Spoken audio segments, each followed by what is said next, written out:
হুরায়রা রাহমাতুল্লাহ আলাইহি বলেন, নবী করিম সাল্লাল্লাহু আলাইহি ওয়াসাল্লাম ইরশাদ করেছেন, আল্লাহ তাআলার ৯৯টি নাম রয়েছে, যে তা মুখস্থ করবে সে বেহেশতে প্রবেশ করবে।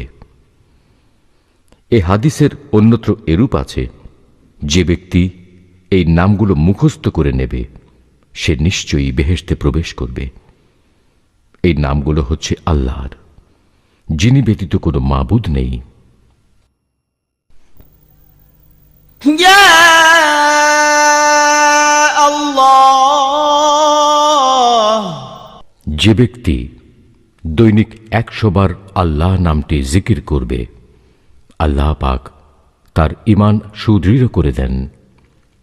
পার্থিব কোনো লোভ, লালসা বা ছলনা তার ঈমান নষ্ট করতে পারে না। ইয়া রহমান,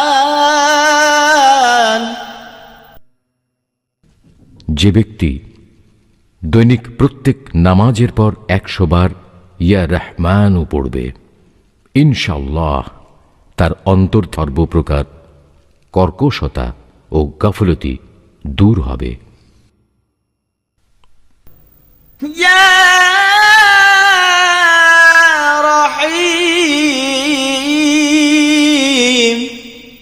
যে ব্যক্তি দৈনিক প্রত্যেক নামাজের পর ১০০ বার ইয়া রহিমও পড়বে, আল্লাহ তার দুনিয়াবি বালা মুসিবত সব দূর করে দেবেন। ইয়া মালিক, যে ব্যক্তি ফজরের নামাজের পর প্রত্যহ ১০০ বার ইয়া মালিকও পড়বে, আল্লাহ তাআলা তাকে ধনী করে দেবেন।